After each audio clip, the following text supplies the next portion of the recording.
about the Messi thing? Anything else on the Messi front, Chris, before we move on? No, I'm done. I'm falling out. I told you, I never want to bring this guy's name up again. I don't know, man. This Messi thing is just a freaking mess. What a disaster. I don't want to hear this name ever again until it's official. But they got me back. No question about it. I am ready to get hurt again.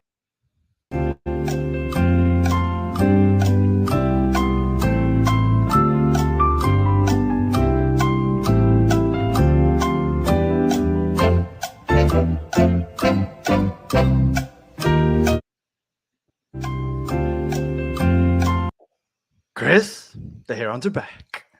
Welcome, everybody, to episode number 73, July 17, 2023, or as I will forever refer to it as Day 1 a.m. After Messi, he is here. It is official. The unveiling was last night. A lot of good, a lot of bad, and a lot to unpack. And we're going to get into all of that and more. But before we do, as always, I am joined by my main man, KBD. How are you doing, sir?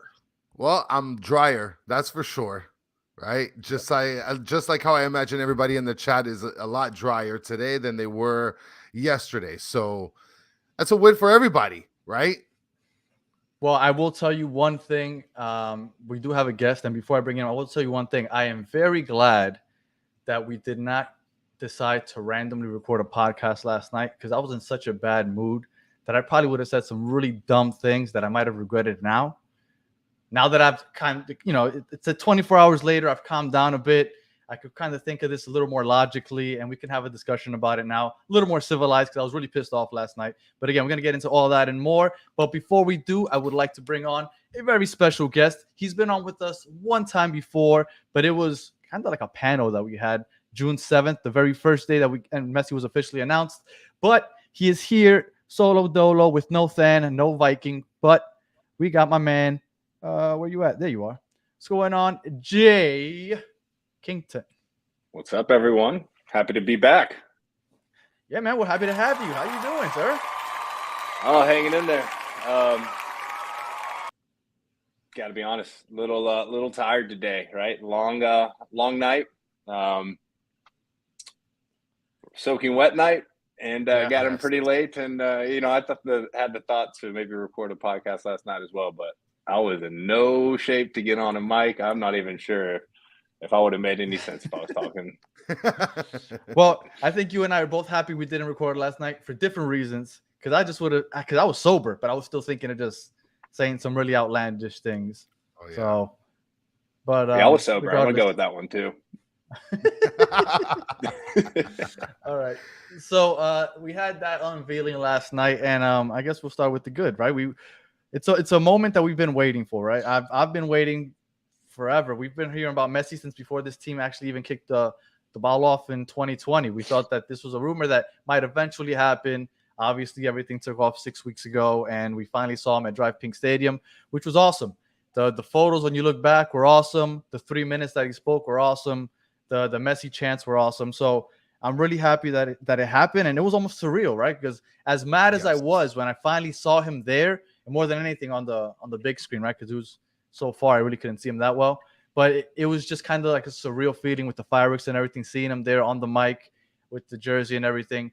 I'll start with you, Jay. What were you feeling when you finally saw Messi come out there last night? Just that this is a historic moment, not only for the club, obviously, but just for, I'm going to say, sports in America as a whole. Biggest thing to ever happen. Literally have the GOAT coming here. I think one out of every 10 people follow him on social media.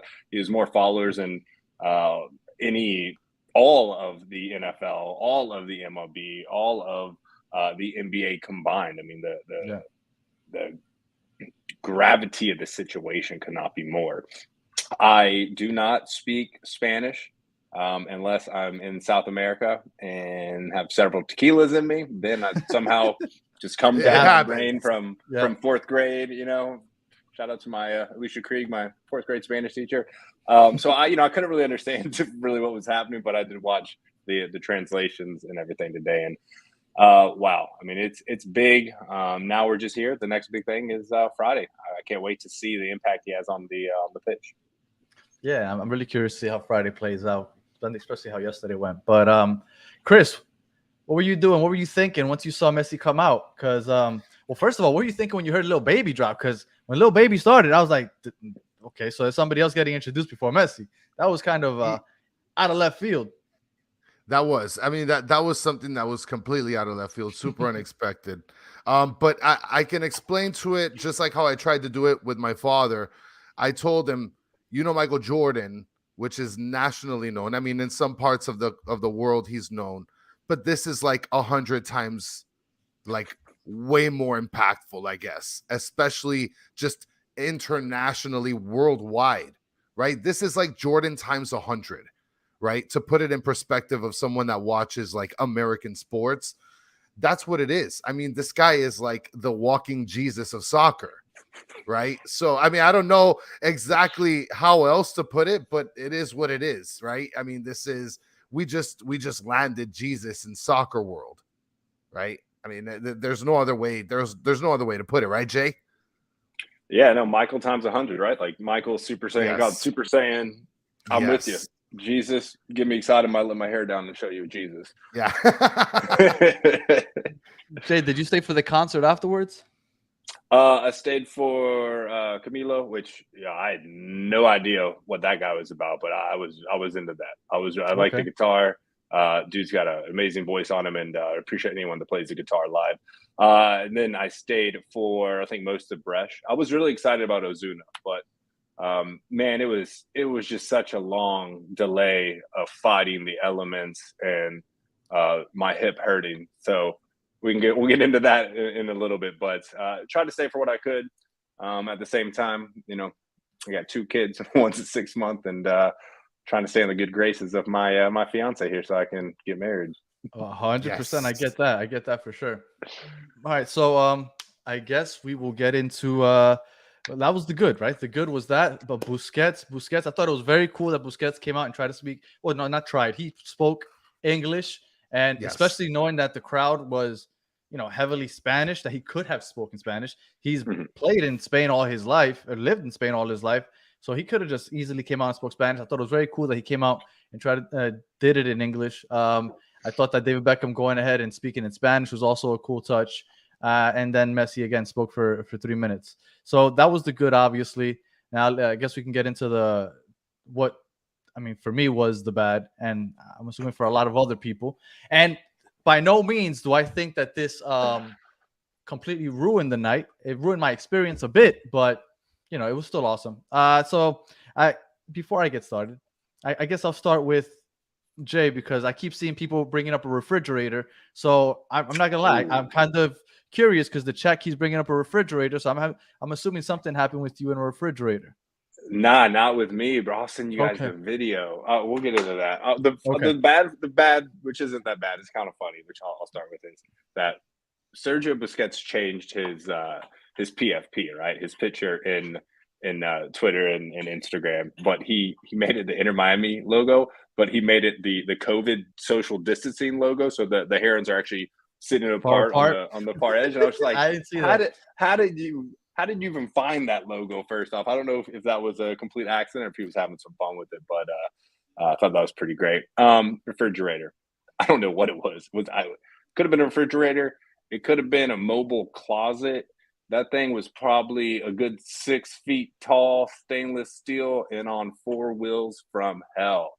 So obviously that rain came down, right? And that was like the classic South Florida hurricane sideways rain. I mean, it literally, the wind turns the rain into tumbleweeds. It's the tumbleweed of South Florida. And so everyone's huddled, right? And this is right by where the media walks in. So there's a lot of media in the area trying to stay dry, trying to keep, a lot of the girls are trying to keep their hair dry, their dresses dry, all that good stuff. Everyone's kind of just huddled up like in nooks and crannies to try and avoid getting completely soaked, which was damn near impossible. Right? Yes, it was. A lot of people, including myself, we wore our bad shoes, right? We knew there was a risk it was going to get rainy. I wasn't about to bring out, in hindsight, it would have been better if I dropped the cowboy boots on them or like the Air Maxes or something with some damn grip. I wore some white Air Maxes, which I regret now, but yes. Yeah, so I wore these I think they're called Cloud Max, like the Adidas competition, real soft cloud, like foam on the bottom. Yeah. You wear them enough that foam doesn't really stick around too long. So some of the spots were a little smooth on the bottom, and I was trying to get over to some friends, and it was windy. The ground was completely soaked, man, and my feet just went right out from under me. I wore the bad shoes because I didn't care if they were going to get wet. Man, my feet went right out, and I landed right on my hip, bust down. Ooh. Hundreds of people around. My friends just standing over there, like 4 of them just standing over there. Part of the pod. And they're going to leave you there. It was like that. It was like that scene in if you've seen Saving Private Ryan when Vin Diesel gets shot by the sniper and it's raining and they can't get to him and they're just watching this man like bleed out in the rain. That was me. I was Vin Diesel. I was just bleeding out. So I'll pick myself up real quick. I'm feeling a little embarrassed, obviously, but then the winds pick up, man. And I will send you this video. Everyone is basically huddled in wherever they can find, right? Steps to go up to the seats, in the bathroom, whatever.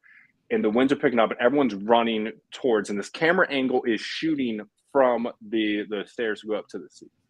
I'm down there ground level. I see this whole thing, and out of the corner of my eye, I just see this object moving. And it is this 6-foot steel cage of death on 4 wheels. And this thing is flying. And there's also this Inter Miami employee. I don't know what his job was. God bless him. I hope he's alive today.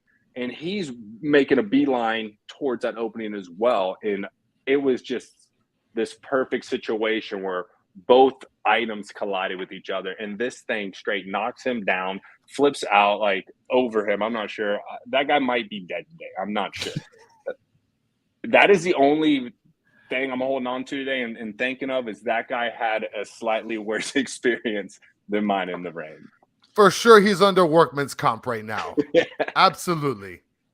Well, yesterday was about as worst case scenario as you can get, I would assume, right? Because it's July, you could prepare for rain, but that was serious water yesterday. And and I remember I was really upset about everything that happened. And we're gonna get into that in a second, but I remember I felt I chuckled, and it almost like brought me down a little bit from being that upset when Jorge Mas came out and said that it was holy water. I don't know why I found that so amusing, and it almost like calmed me down a little bit because I thought it was so funny. I was like, you know what, I should take it a little more easier, but I was very upset. So well, you and I had completely, you and I, Danny, had completely different experiences when it came into the mess that was trying to enter into Drive Pink, right? Right. Well, you got there before I did. So I got there before you did. I was going to go through gate 1. I decided to run over to gate 2, which was a little less packed when I got there, right? Eventually it was swarmed. There's several videos online, which I'm trying to look for myself in them. And literally as it starts raining, so like everybody is like bottlenecking under this white tent that I'm like right at the edge of. And all of a sudden it starts pouring and we are getting drenched. I'm literally going to I'm going to throw a fist with the guy next to me because he's cutting. And I'm not one to not say anything. So I end up telling him, hey, dude, don't be a dickhead, bro. This guy's like, oh, because he thinks he's big, that he could just like push me around. Like, no, I'm not doing that, bro. Just be like a normal human and don't cut people. Like, hold yourself accountable. But whatever. Chaos ensues. This guy's lost his child, right? His daughter is gone, nowhere to be found. Some random guy. Then all of a sudden, everybody just starts hoarding like a zombie apocalypse towards the edge of the gate. And you see the security like, go, get inside, like waving people in, right? So people are walking in with possibly sniper rifles and assault rifles, right? I mean, that's not what happened, but technically it could happen, right? And not getting their tickets checked. Okay, yeah, maybe I'm a little extreme, but hey, I'm trying to paint a picture here, Bobby. Okay, so everybody just blasts through, and And that was our experience, Danny. Got soaked, complete horde entrance. How was yours, Danny? I got there at a little after 5. I got there a little after 5. I was with my brother, his wife, and my wife, and they got out of the car because they needed to use the restroom, and we ended up parking. Now the parking situation was ridiculous, but that was expected. I thought getting there at 5 o'clock would be enough time for me to park, easily or not that bad. I ended up parking at the last line right by Commercial Boulevard. By the time I parked there, the storm has began. And it's raining like crazy, and I'm considering, should I go or should I wait it out? I decide I want to wait it out. Chris starts calling me and egging me on to go in, to stop being a bitch, just go in. My wife's like, let's just go in. So I start getting upset. With the wife too? Oh, yeah, man. so now my wife and Chris's wife, and everybody's like, let's just go. So as soon as I open that door and take a step outside, my night starts going down because I stepped in a pool of just mud. At that point, I already know this has not started well. I walk that half a mile from Commercial Boulevard to the stadium. And when I get to the gate, what do I see? I see security guards on the other side of the gate, gatekeeping, telling everybody that they can't come in. I just walked half a mile. It is raining. There is still lightning. And they're telling me, I'm not letting you in for another hour. At that point, I am really upset. Now, obviously, I can't Air walk. Maxes are ruined. In white Air Maxes, yes. I can walk half a mile back through the dirt roads that are the yellow-pink parking lot or the yellow parking lot, but I choose not to. I'm like, you know what? I'm just going to wait here. It starts to get crowded and more crowded. And people are like, oh, yeah, but the security guards can't be out here when there's lightning. They are here. They're just standing on the other side of the gate. It is now 6:30. The gates open at 6. Why can't I come inside? I tried to incite a riot at gate 1, and then like 10 minutes later, one of the security guards came up to me. He's like, hey, man, can't open the door because it's just, lightning. Let's just calm it down. Like, come on, man. I'm gonna do what Jay did. Jay gave an analogy of the Vin Diesel Saving Private Ryan. You guys have ever seen those movies, those apocalypse movies, where like the Earth is coming to an end and you got to make it to that spaceship, and then the people that just show up late, the gate closes, and then you just see hands reaching in through the gate, trying to touch family members that made it and others that didn't, and they're waving to each other. That's what I felt like. We were the peasants on the outside while everybody else was getting saved. It's and like the more time that was passing. Good. It's like War of the Worlds where they're trying to get on the ferry and like people are like jumping on like and the gates coming up and they're just falling off. And when I really started getting upset was when I started seeing people in the stands, because there were people in the stands walking, taking pictures and videos of us like idiots. We're standing out there like idiots, and they're up there in the stands from the new corner stands right there, the new that they just put up, and they're just taking videos and pictures of us, but where they're just standing like sardines, just chilling, waiting and just waiting. And I didn't get inside until 7:50.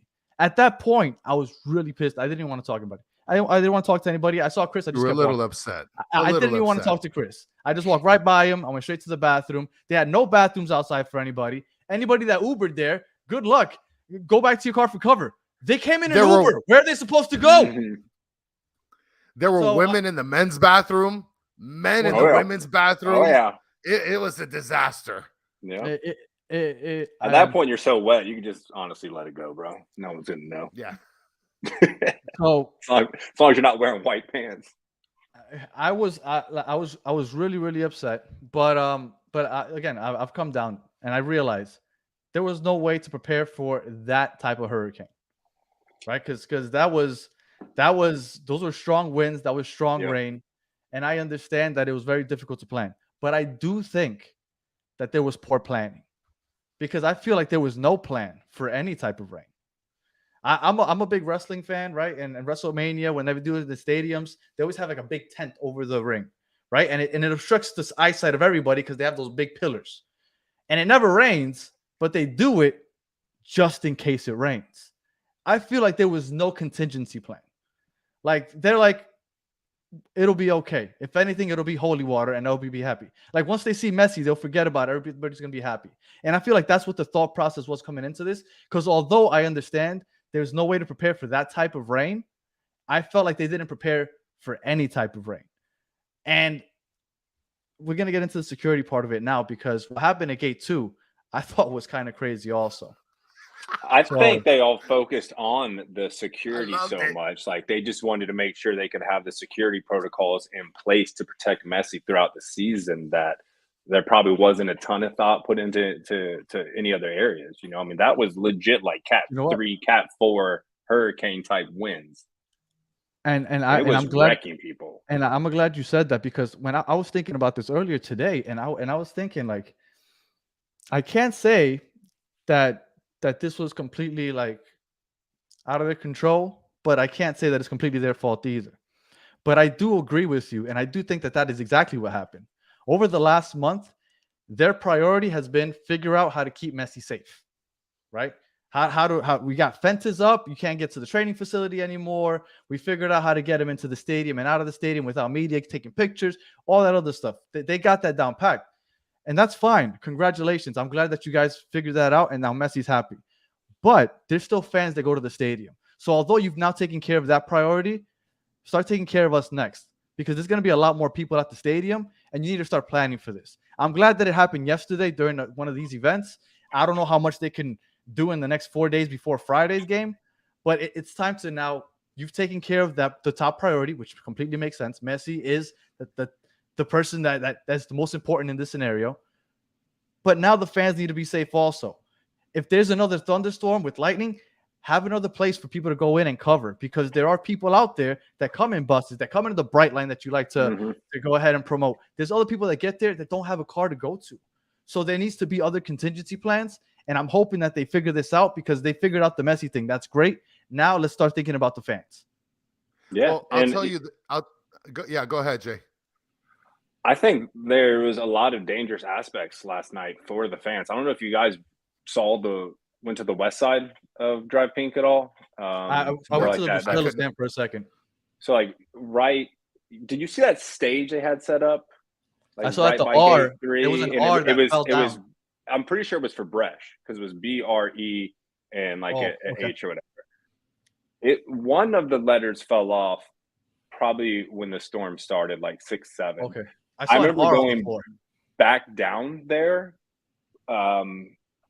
like 8 o'clock or something, maybe 8:15, right before Messi came out, and all the letters were off. The stage had basically just been wiped out by the wind. Yep. And one of those letters falling on a fan could legit wind you up in a very expensive lawsuit. The only time I got to see a letter was the B was the only thing left when I was there. There was just the B, and the R was on the floor. So, like you said, they all fell off. If I could mention something, I love the chaos. I loved it. Oh, wow. That makes I loved every second of it. But one thing I do have to agree with Broward Hair on here, they really need to ditch Guardian security. I work private security, and those guys are clowns. I haven't. We're not trying to cost anybody their jobs here. Come on now. We're trying to create jobs. I know. Let's add security. Let's not get rid of the Guardian security. But listen, it is what it is. Like, you think because you're gonna do like some parkour jump over like a 3-foot wall that you're gonna like woo me, bro? You got 13-year-old kids that can juke you out of your socks, bro. So let's get some serious security out there. Oh no, forget it. I was gonna don't worry about it. Keep going. I'm sorry. That's it. I just got the video from Matthew just sent me, and I was gonna put it up. Give me a sec. I sent you the video. Did Matt you sent it also? I did. Yeah. Listen, and now I'll filibuster. Yeah, go ahead, Jay. That was my first slip of the night. There was a second one in the Northwest Club as well, where I hit like a James Brown splits and came back up. Man, it was. And then they brought out like a little mini Zamboni, and somebody was driving this thing, cleaning up the wet floor, because that cement is so slick. Like, even on a dry day, there's a little sheen to it. It is. You put water on that, man, it is like you're in a hockey rink if you have no soles on your shoes. And listen, Danny, I'm not the only one that's talking about Guardian here, and not such of a positive light. There's a lot of people talking about Guardian is not really that great. But we don't want to trash anybody's jobs. We don't. Look, we don't. But at the end of the day, like, if you're talking about having an organization, like a security organization, really secure your players and your stadium, like, come on. Well, let me see. Yeah, All right, you're right, Hazel. so Hazel's on point. We need the Navy SEALs at this point. SWAT team. all right. So I'm gonna put there's up the reserves base or whatever, like right next door to it as well. Bring those guys. Yes. I'm gonna put up the video that Jay was talking about earlier. El diluvio. Oh, there he Oh, goes. baby. What? That is number one pick in the NFL draft. Yeah. I mean, we are talking about Hall One of more Fame time. linebacker. If you're listening on audio, you gotta. El diluvio. Oh yeah. That is prime Ray Lewis. That guy is legitimately getting season tickets for his whole life and his children's life. That is a fact. All right. Everyone was mad they were so wet, but like there was a sense of excitement because there was so many objects being thrown in the wind that you're like people watching, but also looking out for your own safety. It was just madness for like a good hour there. So, Chris, you came in through gate 2. Jay, what gate did you come in through? Gate 3? No, Media Gate. Okay. The little Southwest Media entrance. Yeah. Okay. Yeah, you got an easy. I wasn't gonna flex. You got an easy. We had to ask it out of him, bro. Chris. Yeah. Gate 2. Well, how was your experience at gate 2? Because that was the gate in which security abandoned their post and all that other good stuff. Yeah, I mean, like I mentioned, like gate 2, it was a zombie apocalypse, dude. Like it's either you're in or you're out, and it was a free for all. It was. I heard a few people got their sunglasses stolen. Here. Yeah. Oh well, people walked in with umbrellas, and somebody here was complaining about umbrellas that they had to leave their umbrella in the front. Somebody also I'll find the comment right here. Mike V. People were coming in, no bags checked. I imagine Mike V is one of those guys that walked into number 2 with me. He could have brought in a bazooka. Again, Inter Miami, if you guys are listening, I'm not saying anybody came in with bazookas, but somebody could have come in with a bazooka. That's all I'm saying. Technically, you're right. Technically, you're right. But people that walked up to gate number 2 at that point didn't realize that was going to happen. So I doubt anybody walked up heavily armed, and it's like, they're probably not going to check security right now. Like, I'm pretty sure nobody walked in with a bazooka. Now, the whole thing that happened in San Francisco a couple weeks ago with the guy with the knife and, maybe something like that. But I'm sure it was fine. Nothing crazy. But I thought that was kind of wild because I don't know if you could see, but at what point did the security guards all just look at each other and kind of give each other a head nod and just walk away? Like, is that what happened? This is what I'm thinking, right? Like, I guess protocol is like, okay, it's starting to rain, it's thundering, let's close the gate. But then people just kept pushing and pushing. And at that point, like the security of 5.5 people there lost complete control.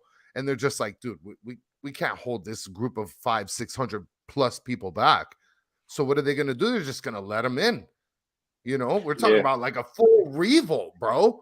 And then they're like, point, I'm only paid $15 an hour. Like, it's either you let them in or you get trampled on Walmart Christmas Eve style, right? Like, so everybody's gonna bum rush. I mean, literally, people were like diving through metal detectors just to be able to get in. Like, it was a madhouse, bro. Jay, do you know if there is legit protocol where if it starts to rain and lightning, that the security guards need to go in for cover and they need to close the gates? Like, is that a thing? Do you know? Wait, and before you answer that, Jay, I just want to make something clear. There's a guy that I literally was telling him he's a fucking bitch for cutting people off. I just want to tell you, if you're listening, guy, I'm not gonna take anything I said back. I'm just letting you know you're kind of a bitch for cutting. I really don't care who this guy is. That's it. I just want to make it clear. Just be nicer. If I offended you, I meant to. I like it. If I offended you, just fucking take it, bro. Be a human. Yeah. I don't know what the protocols are around security, to be honest with you, but just kind of common sense. I would imagine that, the fans' well-being is of the utmost, protection. Like, security is the crew of the Titanic, right? You got to make sure the individuals, the civilians are getting onto the lifeboat. So I would imagine that just being in a stadium that is made of basically steel and aluminum, that there's probably some sort of protocol, I would imagine, deemed necessary by the MLS as a league, where maybe it's safer to be out, in a parking lot than around a metal fence or, some of the stands or something like that. I honestly don't know. I don't think they probably pay the security guards that much per hour, and some people had to weigh their options. These Messi crowds, it's a different breed than they've ever experienced, and they might have just been like, "Yo, man, it's not worth it." If we all do it together, smaller chance we all get fired. I agree with that statement that you just said right there. This Messi crowd is nothing like they'd ever seen, and it's like I mentioned in one of my tweets, it's never going to be the same again. It's never going to be the same again. I see some people saying that I'm doing PR for the team because I'm not going hard at the security guards. That's the Bandito thinks you got stocks, bro.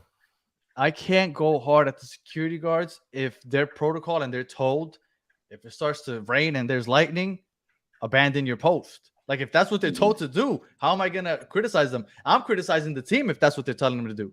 What I want to know is, why is there people inside the stadium, but then the doors are locked or the gates are locked and there's still people waiting outside? That's my question. Now, it's probably harder to evacuate everybody, right? So it's probably just like a situation like, if this happens, like, hey, if you're in, like, your fate's already sealed. Good luck with all this metal around you. If you're out, you've got a better chance going to the parking lot. That's what I think it might be. Although that makes sense, Jay, and I don't care if there's people inside. Let me inside. Like, at that point, like, I want to be inside. Like, that's what pissed me off. Yes. I'll fingerprint that shit and everything. There's Chris. He's eating empanadas on the other side of the fucking gate, and I'm here getting wet, waiting. And you know what's the best part is that I was stuck in a big ass crowd. I couldn't move, and I was luckily right in front of the garbage that smelled like complete crap. So I'm there just taking in the odors while I'm watching Chris eating in his empanadas on the other side of the gate, which, by the way, it's Chris's fault that I'm there to begin with. So, yes, if you let people in, don't close the gates back up. That's it. You let them in. You should have came through gates. Look, all my little kids are seeing your dirty, muddy Air Maxes, and what are those? getting ridiculed by some 6-year-old in the stadium. And you know what Danny doesn't know, though? Danny, I was trying to figure out an illegal manner just to get you into the stadium, like opening locked gates and everything. So next time, I'm just not going to try to commit trespassing for you then. All right? You can sit out there. What good did it do me? You tried, but what good did it do me? It did I tried. I just couldn't find a good option. How do I know that you really tried? You could have just said that just to say it. I did. Yeah, I did. Whatever. I wish they just would have had ponchos ready. I wish they would have had some boxes of ponchos ready for the fans, because all the security got them real quick. And I was like, yo, where's this box at? And no one really give up the details. So in a big event like this, we got like the koozies and, and with the Royal Caribbean and the towels. Like, man, just have some ponchos as a contingency backup plan. For sure, man. So Chris and I have been talking about Queremos Techo, right? The hashtag Queremos Techo since last year. We want a roof. And I saw a little interesting back and forth with you, Danny. And Solana, right? Shout out to Solana. He came out and he commented under one of the tweets that I wrote that we want a roof, that he believes that FIFA doesn't allow for roofs over stadiums. And, Solana a lot of times is accurate with some of the stuff that he says, even though, he gets a lot of crap for the dumb stuff that he says also. But sometimes he's right. So I wanted to go in and check it. So I went on the FIFA website and I started looking it up. And let me tell you something. Under construction of stadiums, I'll put the link in the description below once the video's over. There's a lot to read. And today, while I was doing cardio, I decided to read it all. So I got to the part where they start talking about infrastructure and the making of roofs. And apparently there's 3 types of roofs that you can have. And one of them went away. Well, I got into 3 of them. And where to go? I'm sorry. So this is one roof, right? This we're looking at one example. Simply supported, right? It's just it has connecting on each side of the stands. Then this is the most common one, which was the one that I'm expecting that we're gonna get here for Inter Miami, which is the tensile structures, where it has that empty hole in the middle, and it brought up these 3 roofs, and I don't have the picture of the other one. I apologize. As the 3 roofs that you could have. So for a second, I thought that Solana might be onto something, and then I kept reading, and as it turns out, you can have a roof. It just needs to be retractable.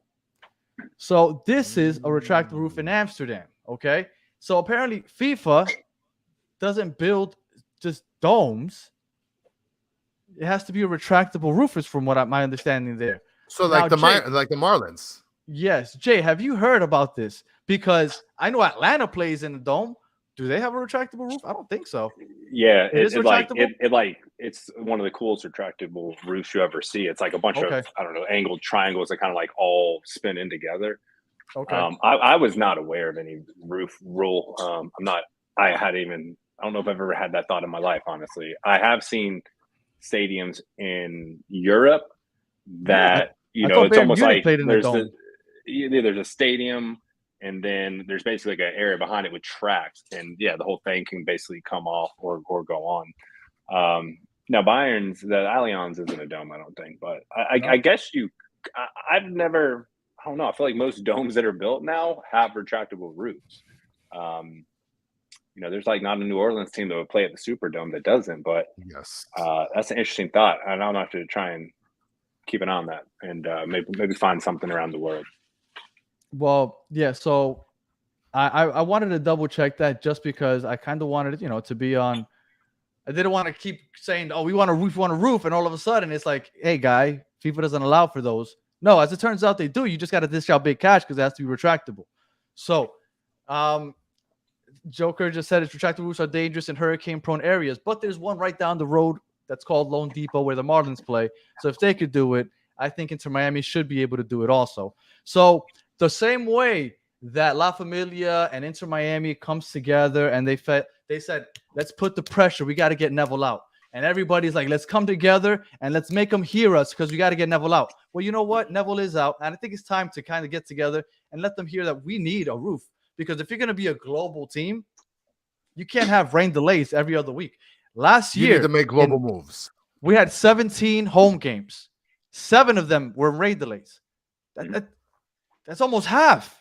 Like almost half of them were on rain delays. If you're a global club and you have people in Asia waiting till 4 or 5 in the morning to watch your games, and you're like, oh, sorry, you got to wait another hour or 2 because there's a rain delay, that's not going to fly.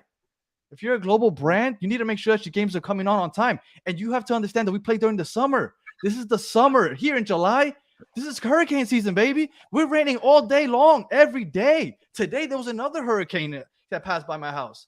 So this is going to keep happening. Maybe not in March, maybe not in October, but in the summer months, unless you plan on having the majority of your home games in the beginning and the end of the season, this is going to be a constant issue. So they need to address it. And if La Familia feels like they have the power like they did with Neville, let's get together and do this also, because they're not going to do anything because like they feel like they gave us Messi and we should be happy.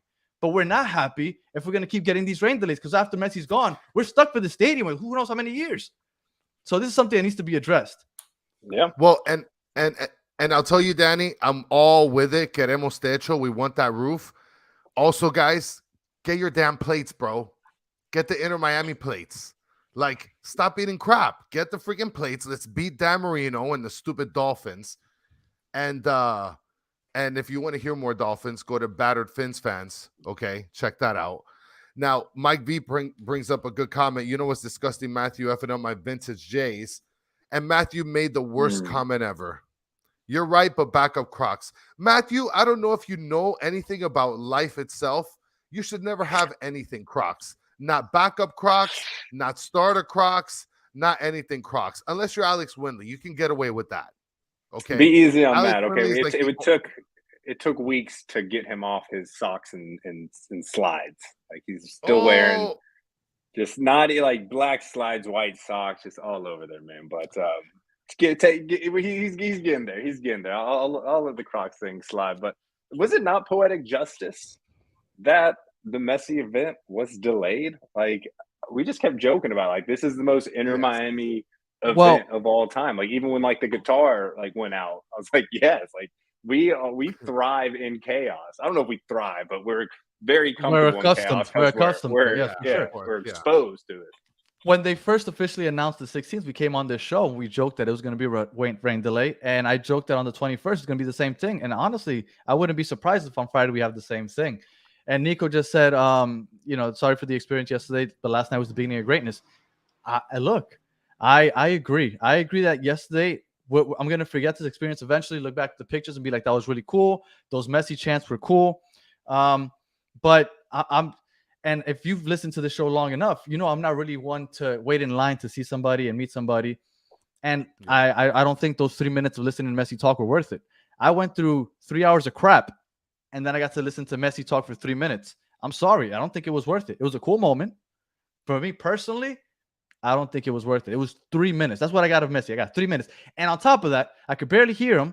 And I love the Messi chants. I really do. But could we have waited until he was done talking or done it before he started talking? Because once it started happening as he was talking, I couldn't hear him anymore.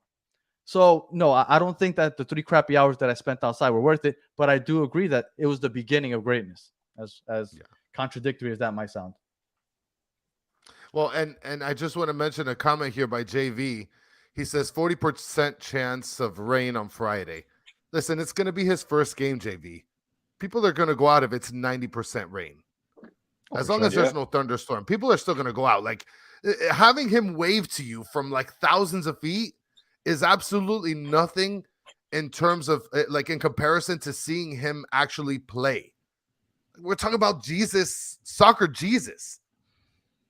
You guys don't get that, right? I will say, though, that there is a better chance of Friday's game getting delayed or rescheduled than there was with the Messi event. Apple had already invested who knows how many billions of dollars. I mean, I saw Taylor Twellman was there, Sebastian Salazar, people from all over, every outlet you could think of. It was wild. There was no way that wasn't going to go off. And I think the whole event was supposed to be like a music festival, which was going to be great. I bet like they probably had, Camilo, everyone, Thiago Ozuna, I bet everyone probably had like a 50-minute set they were going to do. But then they just scrapped all that and were like, well, at bare minimum, we're putting Messi out there at 8:30 because that's when we had it scheduled. We want to do it at the break of the Gold Cup game. And then afterwards, like, whatever, let's just get these artists out there, let them do a few songs each and just rotate them as fast as we can. And, the whole thing didn't go as planned. Obviously, Daniel, your experience was probably, the worst of all three of ours, I'd say, even though I have a bruised hip right now. I'm okay. You made me feel better about my situation. So thank you. But I just think it's important to try and find the good moments. There was so much investment, that event was going off regardless. But the game could get delayed or postponed. We don't know. Hopefully it doesn't, but I think that was my biggest issue, is because I'm not really into those type of events. And look, I don't criticize anybody that is. That's cool. But I don't like those type of events, like where you just go and you watch somebody like say hi to you for 2 or 3 minutes and then that's the whole event. I'm not a big fan of those. So the fact that I went through the crap to get to that, I think is what frustrated me. If I would have gone through those 3 hours of crap, but I would have had like a full 90-minute game, like following that up, I think I would have been a lot better. I think my frustration was that I was doing that for that. So it was unless he's getting heavily compensated for it, for sure. No, but I like Daniel, I'm with you, man. I'm not really the one to go to the announcements either. And although your experience was horrible, and you probably don't ever have to go to another event like that ever again in your life, because for sure, you saw the best one you could ever go to. Even if you ruin shoes, have a grudge against, whatever the situation may be, find solace in that, I guess. And, just try and smile through it all, because it was an experience for a lot of people, experience for a lot of people. And I think that what started getting me down was the holy water comment. Again, I thought that was hilarious. And I thought that was a good job by him, even though you're not going to get away with not getting a roof with that stupid comment. We still need a roof. But that, and then honestly, just seeing Messi out there, man, like it was so cool because I've been waiting so long for this. And yes, see, you got to make them now. You got to make them. You know what? Yeah, Tonight it's happening. I'm happening. I'm having them out That's tomorrow. it. That's it. All right. So, seeing Messi, it's been so long waited, and even though he said it on June 7th, we knew about it. We saw Photoshop pictures. I've made Photoshop pictures. We've seen people publicizing it. We knew this event was happening until I saw him in DRV Pink Stadium. It didn't feel real. And for those 3 minutes, as short as it may have been, and as crappy as the time it may have had leading up to that, and even though I still don't think 3 minutes were worth of that crap, but that was a really cool moment, and I'm kind of happy that I was there for it, because that moment is, like I said, today is day 1 a.m. Like after this is when it began, and it was really cool. And I mean, I'm happy that I can tell, in the future, be like, I was there for that first moment. As yeah, weird as it was. It is going to be at the end of the day, it is going to be a very historical moment. I mean, we're talking about getting the best player in soccer to join the MLS. I mean, that you can't get any better than that. Can't get any better than that. So I think so. We covered the good. We covered actually, I had one more bad. Does anybody have anything else that happened that was poor yesterday? Because there's one more thing that I have to add that didn't happen to me, but I did see it happen. Not as bad as Fridge Guy though. So shout out Fridge Guy. I mean, it kind of, a lot of bad things were just happening, but I was there for the positive. So after I fell and I was soaked, I was like, well, whatever. Like at that point, it's not getting any worse. You're not Fridge Guy. Yeah. I go to the bathroom and I'm wearing these shorts that Chloe just got me for Father's Day. And like, I'm putting them back on after using the urinal, and button just pops off. So I'm there. I didn't even bring a belt because they were snug enough. So now I'm just shirt pulled down. I'm zipper all the way. No, nothing. And I was like, man, like what else can happen? Like, we're here. Let's just enjoy it. Let's have some fun. Yeah, man. Well, I was sitting in section 116, row 24, seats 17 and 18. When I got there, I went up the wrong side. I was by seats 1 and 2. I wasn't getting 17 and 18 because everybody had their phones out already recording and stuff. Mm-hmm. Seats 1 and 2 were open, so I just sat there. If they had to tell me to move, then I walked down. They didn't. But there was a group of 4 people that showed up after me, and they walked towards the middle of the row. And as it turns out, there were 4 people sitting in their 4 seats that had the same exact tickets. Now, there's obviously a lot of scamming going on, right? You see it if you're in the ticket group. I don't know how the ticket scanners didn't pick that up, but because not everybody got scanned in, remember? Yeah. Or so that is like, maybe that was just the perfect recipe for duplicate tickets, where on any other event in Miami, or league game, it would have let one of the sets in and stopped the other sets that already scanned. So maybe that's just that perfect storm. So it was, and then they called the people, one of the ushers, the lady that was the usher in that section, and she kept trying to explain to the guy that showed up later that it's because his ticket said gate 2 and the other person's ticket said gate 1. And he's like, but that makes no sense. There's still only one section 116. It was interesting. It was interesting to say the least. And I'll mention something. There was a couple people, which they'll remain nameless.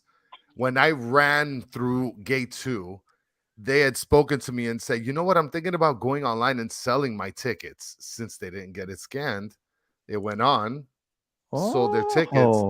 Well, they didn't sell them. They were going to get to it, but they didn't. And they will remain nameless. That would have been an interesting idea. You may come up on some money, yeah. But then you would have ran into the same issue that these people had. Listen, but there was a lady with like 5 kids in front of me, and she was just seat swapping all over the place. You could tell either she just walked into the place or she had the worst seats ever, and she's just swapping seats. And I felt super bad because she's there with like 4 or 5 kids. But everybody enjoyed themselves. The stadium looked great, right? It looked full, but there were a lot of people that left. Like, I know a few people personally that left.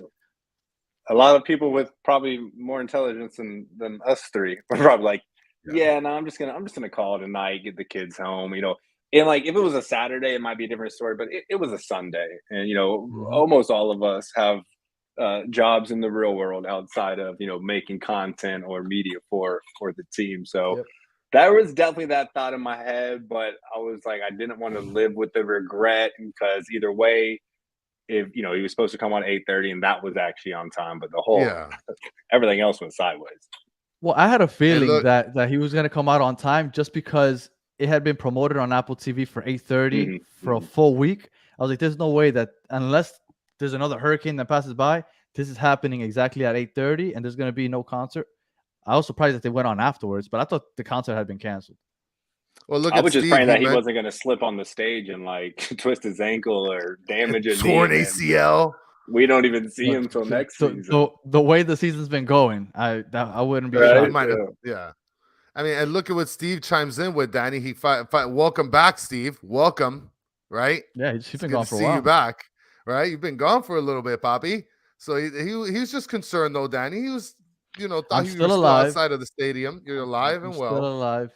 I'm still alive. And you know what? I wish Jay, I don't know if you've ever seen these porta potties out in London, but I wish we could have had at least something like this because we had nothing to use the restroom. So we're all locked That's like outside. That's like just a urinal, like no That's a doors. straight You urine out. Yeah. just four of your closest friends all together. That's Just it. When you bang go out to with that your next Chelsea game, that just go with 4 buddies and have the experience. That's some So, European innovation right there, man. Can we please get some porta potties? Party. So get Porta some porta urinals. potties What do you out even- there for us, please. What do you because even call that? you know what? I don't know. The quad urine 9000. the Thanos. If you go on Google and you literally put London public urinal, it'll pop up and it probably gives you the correct name. This is the first time I've seen. Oh yeah, Mr. Krabs just dumbfounded. Oh yeah, Mr. Krabs usually is very witty, and he is. Yeah, this is a legit. Wait, where does thing. it all go though? I don't know. It I goes don't into know. that little. Maybe there's reservoir a drain under. I don't know, but that's a legit thing. Those are pictures off of Google. So I've never been to London, so I wasn't a creep to go around and start taking pictures of people. Just to be clear. All right. So yesterday, another thing that was supposed to be on and popping was that we finally got to see the jerseys. We finally got somebody the Messi just jerseys. mentioned. Yes. Yeah, somebody just mentioned here that they paid $200. Yeah. So a couple things. One, major ripoff because they don't cost $200 or they were not supposed to. And second, you see that pink jersey over there on the right-hand side? They're selling that pink jersey, $200. No sponsorships on the sleeves. It's like, Jesus Christ, man. Like, come on. Let's at least throw the sponsorships on the sleeves if you're going to sell it for $200. Now, me personally, my favorite jersey is the very first jersey. I already forgot what the name of it was. It wasn't I forgot the jersey, the one with the 3 stripes, the very first jersey. Rosa Negra. I liked it because it had no sponsorship. I like my jerseys with no sponsorships. I think the NBA does it right. When the NBA, you buy a jersey, it asks you, do you want to add the sponsorship patch or do you not? I always go with no. I don't need to promote anybody. So I prefer no sponsorships. But some people like that. And if you're selling it for $200, at least give them the authentic, the official tissue, as Chris likes to say. The official tissue. The club was mentioning something. Oh, never mind. That was Chelsea because they're going through a sponsorship issue where they were going to, if you bought a kit or jersey, then they would actually mail you the iron-on decal so you could do it at home yourself. And I thought that was a pretty legit way to do it. Yeah, for sure. If you Inter could look into that. Yeah, because I thought that was weird. One, to sell it for $200, and 2, for selling it for $200 with nothing on the sleeves. I thought that was weird. I mean, like I said, I like my stuff with no sponsorships, but whatever. Jay, you got that Messi jersey already? No, so I can't wear any team gear to the stadium per MLS media rules. So while I do have an absolute arsenal of a wardrobe, all Inter Miami stuff, I can't even wear it. So my purchases have substantially decreased over the past year and a half. And while I do hope to get one, I'm probably going to try and catch it on sale because I can't even justify 200. Even for the replica, it's like 130 or something. I just think that's so astronomically high. This isn't even like, Messi's going to get a cut of each one of these jerseys that are sold. Yeah. But the price has been high. It's for ridiculous. years now in the MLS, and like it's just I feel like it's such a complete rip off and kind of disingenuous and unjust to all the fans and supporters because you guys get kids like I do, right? And they want the new Yeah. kid every year, and it's just 200 when damn well they probably cost even less. They're probably like $10 to make, right? Wherever Adidas is probably sure. outsourcing that and China shipping it over wherever. Like it's just the gouging on it is it's tough to swallow. It is, and you know what? And that brings me to another question of, and obviously this is a business after all, even though we're fanatics or whatever, but we understand that it's a business. I do have a question, and I'll pose it to both of you. I'll start with Chris this time. Chris, I understand. I really appreciated that they gave the season ticket holders free tickets, right? And I get that they wanted to have a sold out stadium. But do you think this would have gone smoother if they would have kept it as just a season ticket holder event? Because for a second, that's what it seemed like it was going to happen. I thought it was just going to be season ticket holders. And then I think it was it Friday or Saturday that they randomly opened it up to the public to buy tickets. Obviously, they wanted to get that extra buck. And they were selling the ticket on Ticketmaster for like $150. Like it wasn't like $30. Like, like shameless. Like Inter Miami, you're fucking shameless. $150 for this event? Like I thought I saw ones that were cheaper than that. I on saw Ticketmaster some that were like I can't remember where it was. I thought I saw some for like 30, then I saw one that had them for like 90. But I saw season ticket holders trying to flip those for $200 on the Facebook Inter Miami ticket group. So hey, day one's just trying to make that buck now, trying to collect for the 3.5 years. But you know what? If it was StubHub, I wouldn't have minded. What I was annoyed by is that it was Ticketmaster where I saw that it was that expensive. Yeah. And the probably additional fees on top of that. Like, so my God, arm and a leg. And I hope T Swift can fight her way through that and try and make this better for everybody because it is atrocious what these ticketing companies are doing. Well, Brian is mentioning that his boy sold this for $230. I mean, this guy made he made a killing. Now, before I answer your question, Danny, I want to shout out to Will here. I wonder what's the over under on Pitch Invaders Friday night, right?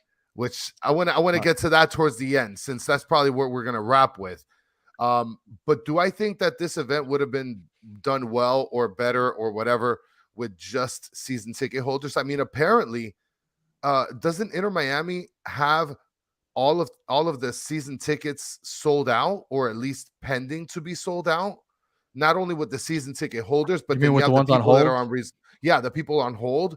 So like apparently the season ticket holders and the people on hold could have filled the whole stadium.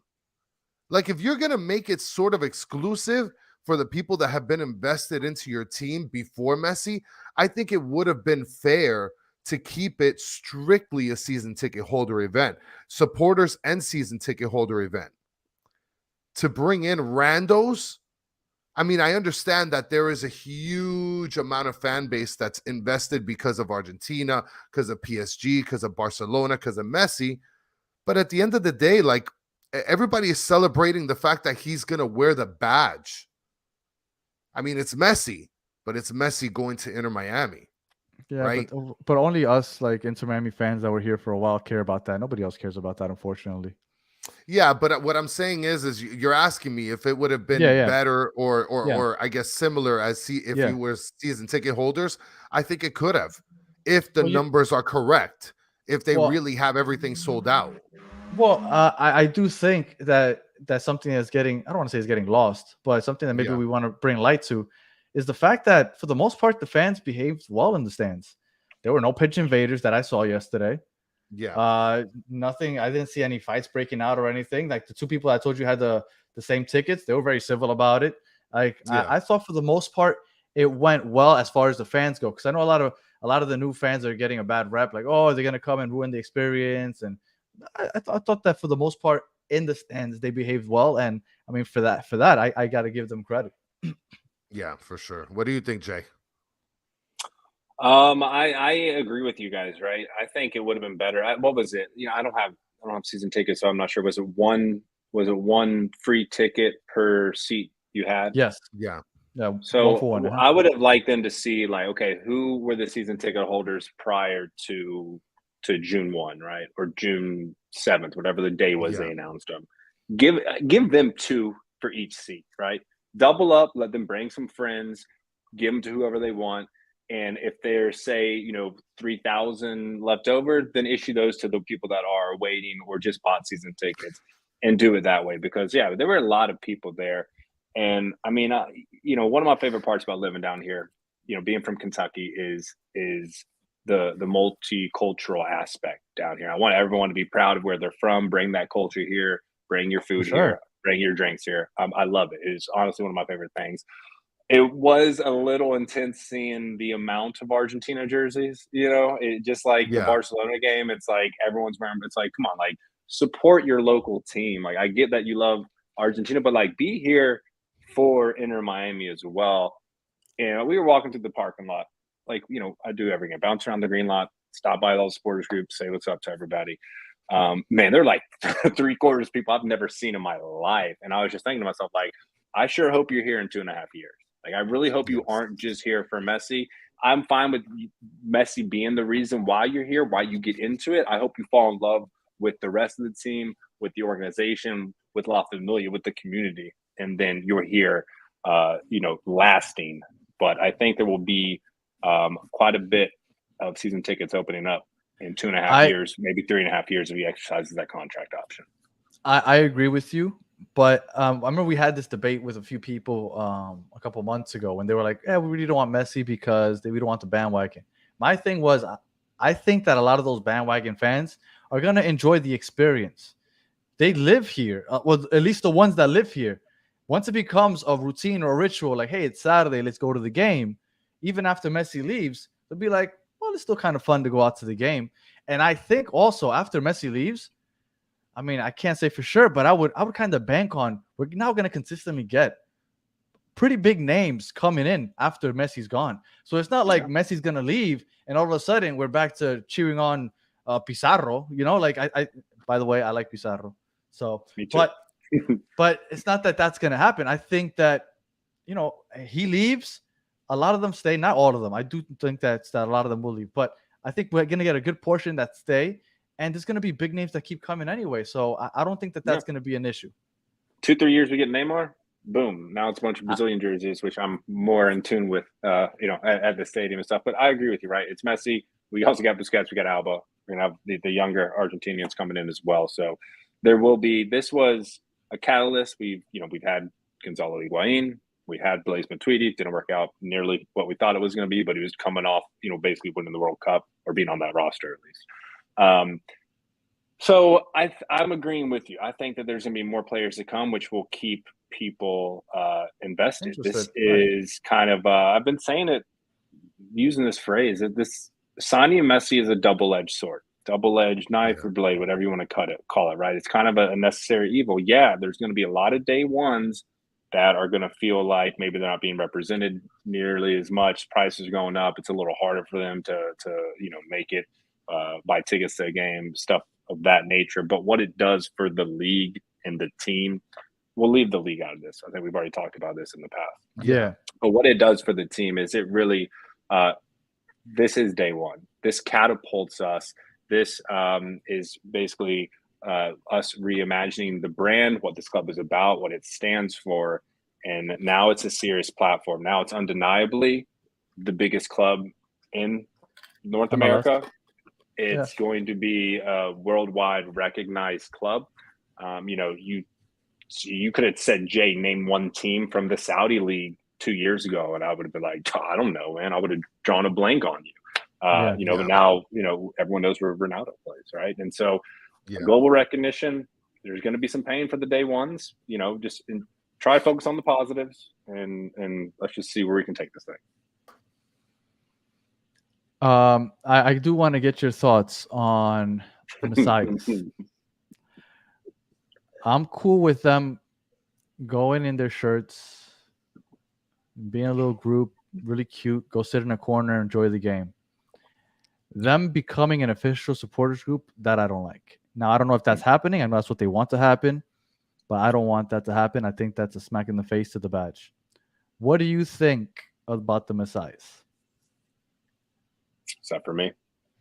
Yeah. Man, this is usually behind closed This is a doors loaded conversation. question. Oh, all good. No, I'll pass it on. I'll put it on. No, You it's don't all have to good. answer. I'm for, I don't have anything wrong if you want to For make support. another, supporters group, sure, right? I'm very in line with you, Daniel. I think that there are other supporters groups that have been there, that aren't recognized, right? Or maybe tier 2 or tier 3. Yeah.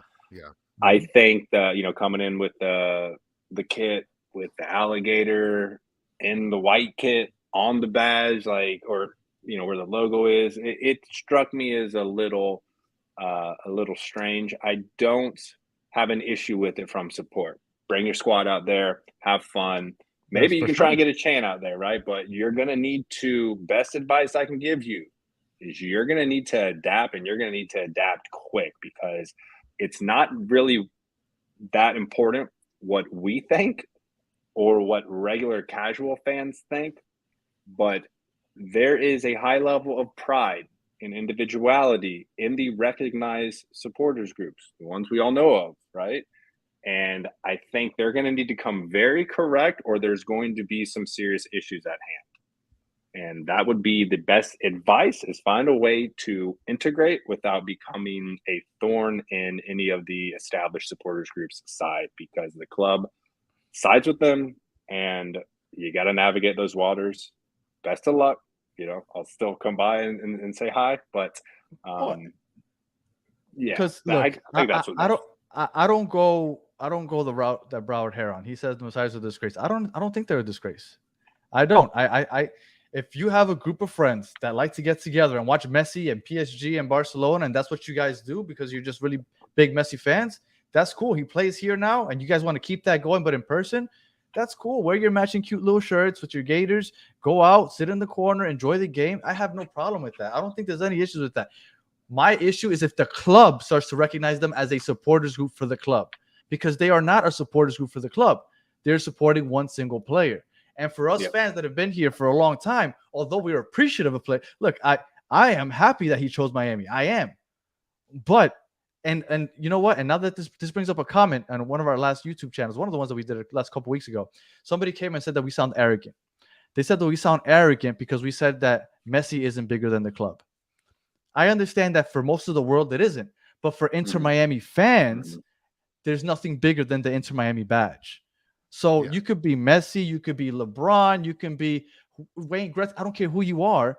For us, the team comes before the player.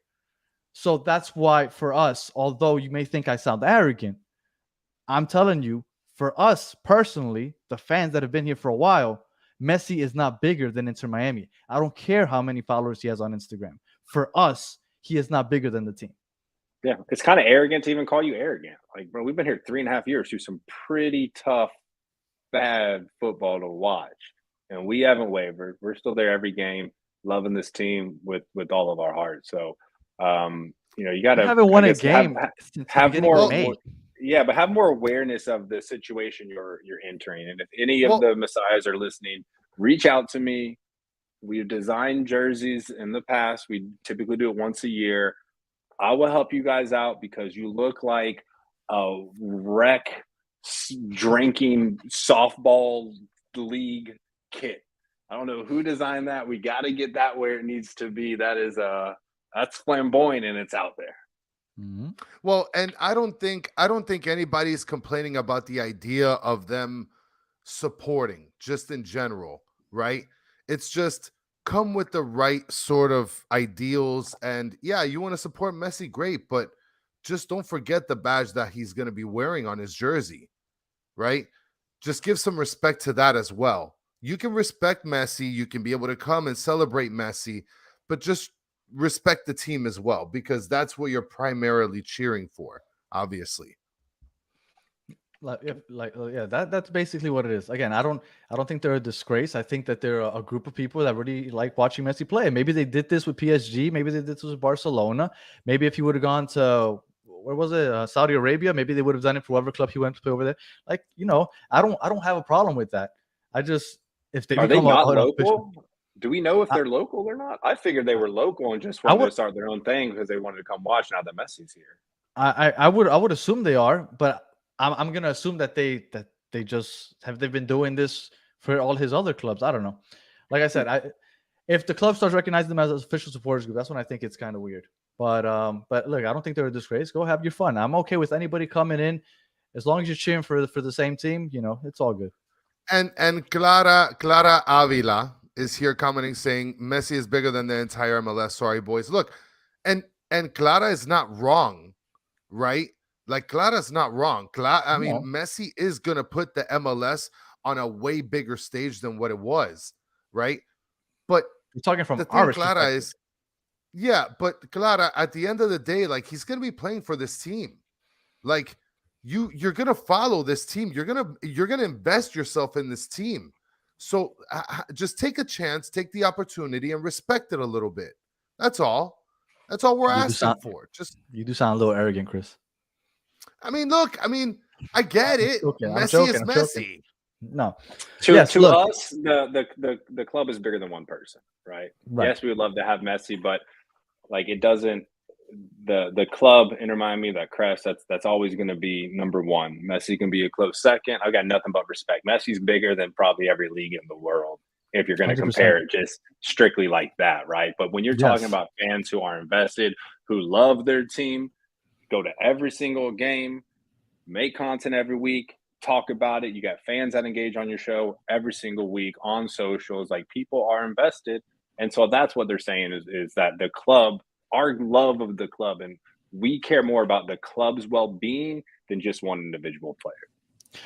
If Messi doesn't come last, go ahead, Chris. I just want to say, you suggesting to take what we can get, so our club can grow. Let's get that right, Clara, because he's playing for our club now. You and me, Clara included, is what you're saying. Yes, Clara included. Yes. Well, all we're saying is that if Messi wouldn't have come, and we would have re-signed Pozuelo, and he would have came back, we would have been ecstatic. And for all of you new Messi fans, you probably don't even know who Pozuelo is. And it doesn't really, and honestly, it doesn't really matter. But we're just letting you know. They could have named one player on our roster right now. No, but all we're saying is that we still would have been here. So to us personally, he's not bigger than the club. But we do understand in the overall scheme of things, globally, yes, Messi is bigger than the entire league.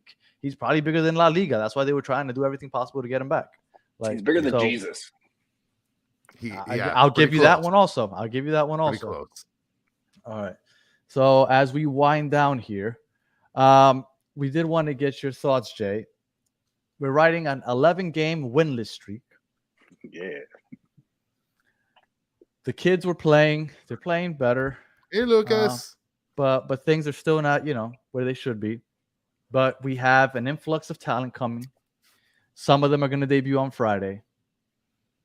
What is your outlook for this season? Now, I know that I'm part of the Discord, and I see a lot of people saying that this is a lost season already. I disagree, and I wanted to get into it today, but we've gone over so long that I'm not going to. I guess I'll get into it on Wednesday. But I think this season is far from over as far as the regular season.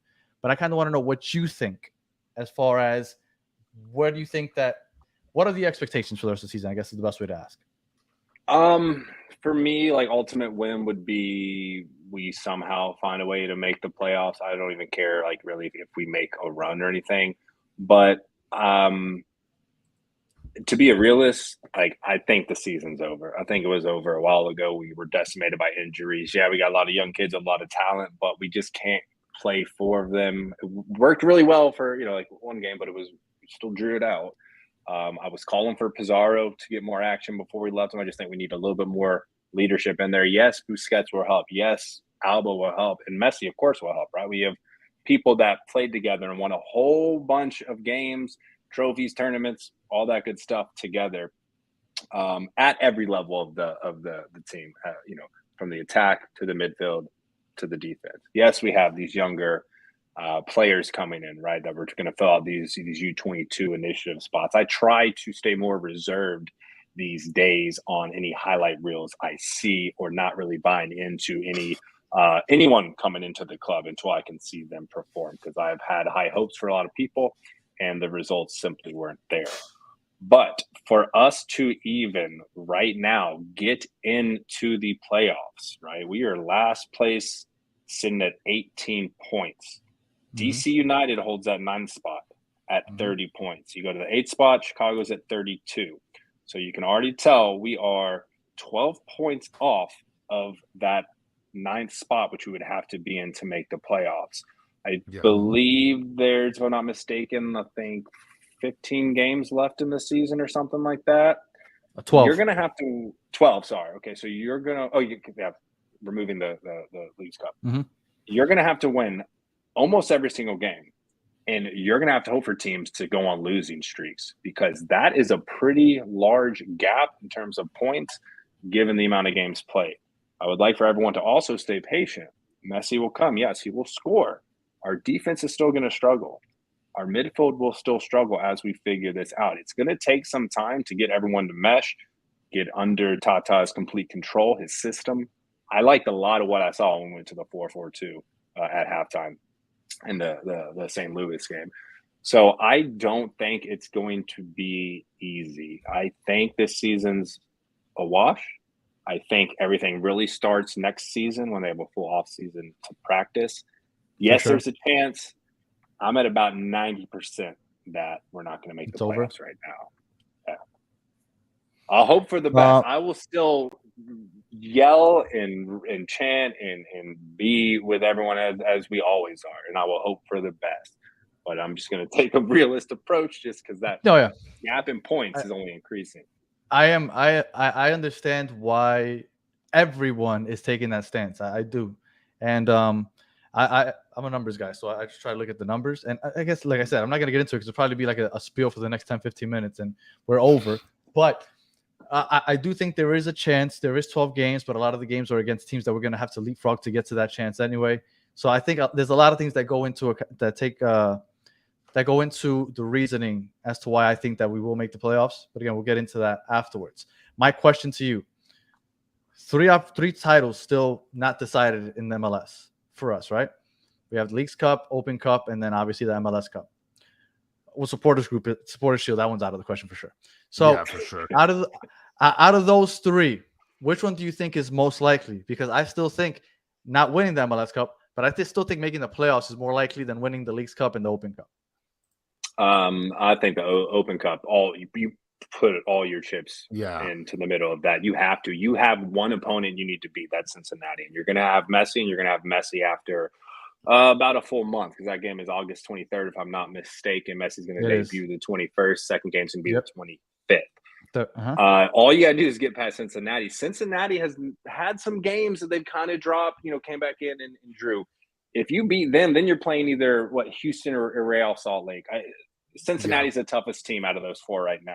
So you've got to win 2 games to get our first piece of real hardware. Once you beat them, it's a shoe-in.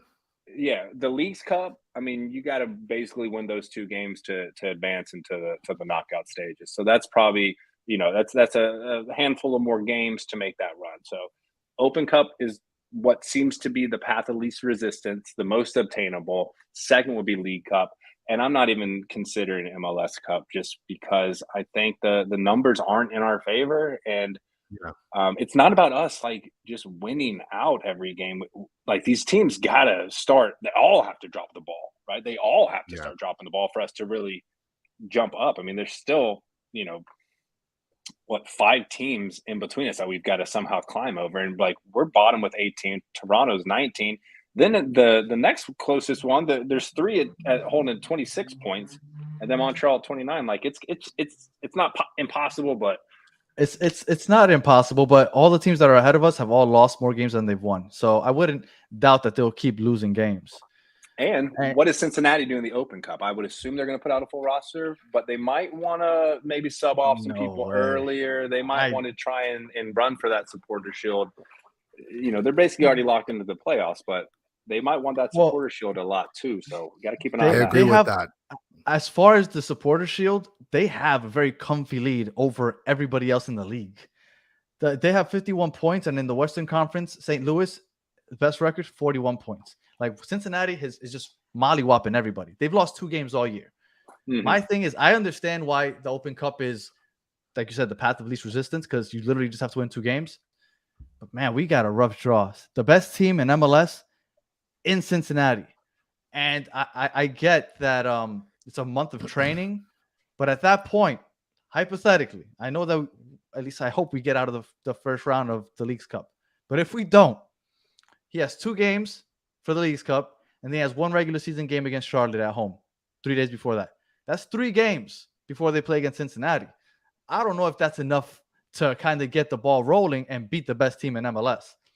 So, although I'm not saying it's not going to happen, I don't know why everybody's like, let's go Open Cup. That's it. That's ours. I don't know. I think Cincinnati is a serious opponent. I think a lot of people are discounting the fact that it's going to be very tough to beat them. They've only lost twice all year. It will be, but I think it's more doable. I mean, even to get to the knockout stages and advance through that at Leagues Cup, I mean, that's less time together, right? Those games are happening a month prior to the Open Cup. But what I'm hoping for is, right, like if we had Pozuelo, if we didn't lose our captain Gregory, if we didn't lose Mota, we probably have a lot better record, right? We've been hurting without Pozuelo. That was the key that unlocked Gonzalo and everything.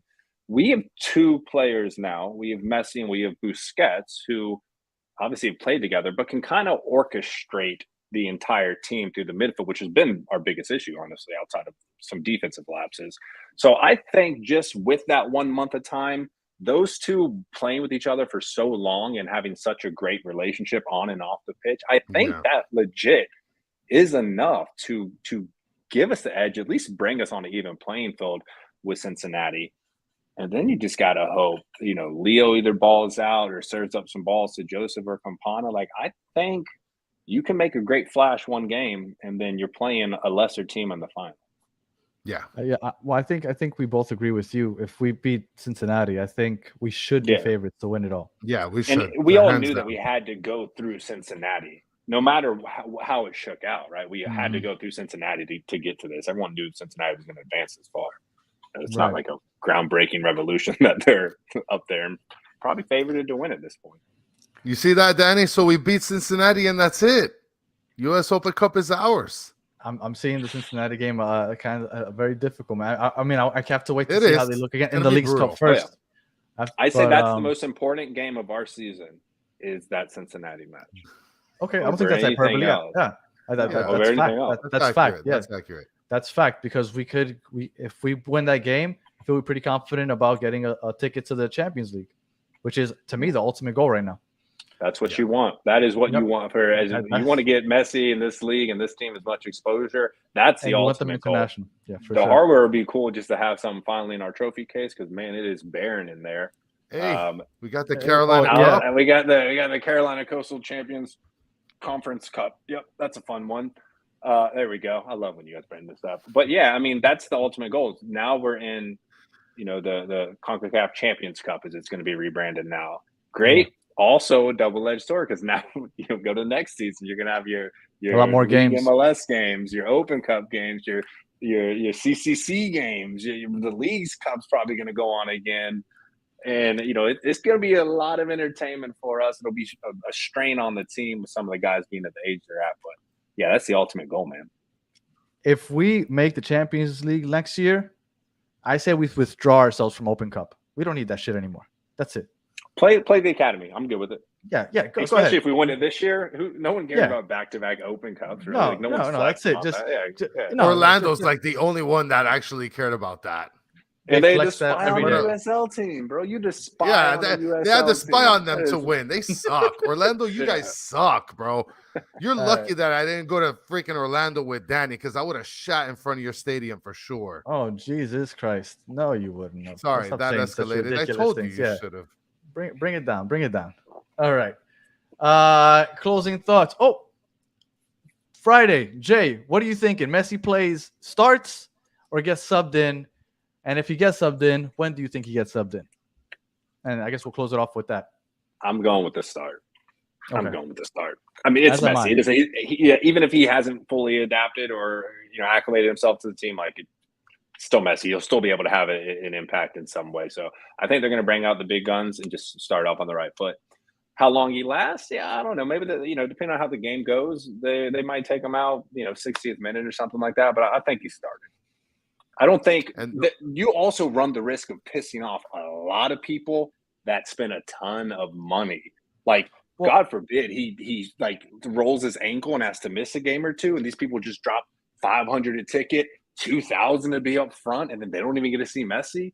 Like, that is wild. So I don't think the club can risk upsetting this many fans because they want to get as many on board as possible. So I think he's got to start. Yeah, I agree, and I think that's proven by yesterday. He came out in the rain. Like, who Yeah. had him coming out in the rain? Nobody. They would have waited till 9:30 when it stops raining. But they're About like, no, $30 million the money of talks. Apple. Yeah. So the money talks. So you're gonna be out there in the rain, buddy. Yep, So for sure. And over under pitch invaders. Oh gosh. Oh man. I'm gonna go with 2. I like that number. Okay. I like that number. All right. Well, I like that number. And before we finish it off, Jay, since you haven't been able to formally answer this question, I got to do it. Okay. Shout out to Callie, of course. He's the one that first introduced this to me. We're just going to slap this on your face real quick. We got 5 pieces of meat on your face, 6 pieces of bread on your face. Which one are you going with? I'm a 2-4 kind of guy. ooh, Oh, 2. okay. Sometimes 1. Like, if I'm at a good steakhouse, I know it's a good steak. Yeah, I'll hit it a little rare on the blue side. But bro, if either one of you are a 5, if either one of you guys are a 5, I'm going to kick you out of the Discord right after we get off this call. That's Italy Jet territory right there. We had a guest, Italy Jet, and he went 5 and 6. Jeez. That was rough. You're ruining the steak. You might as well just eat cardboard or just order chicken at that point. Yeah. Not even chicken, but he's got a strong ass jaw. I'll tell you that. All right.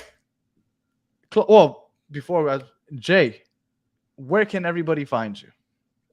You can, if you want to listen to the podcast, anywhere you subscribe to your podcast, we're going to be there.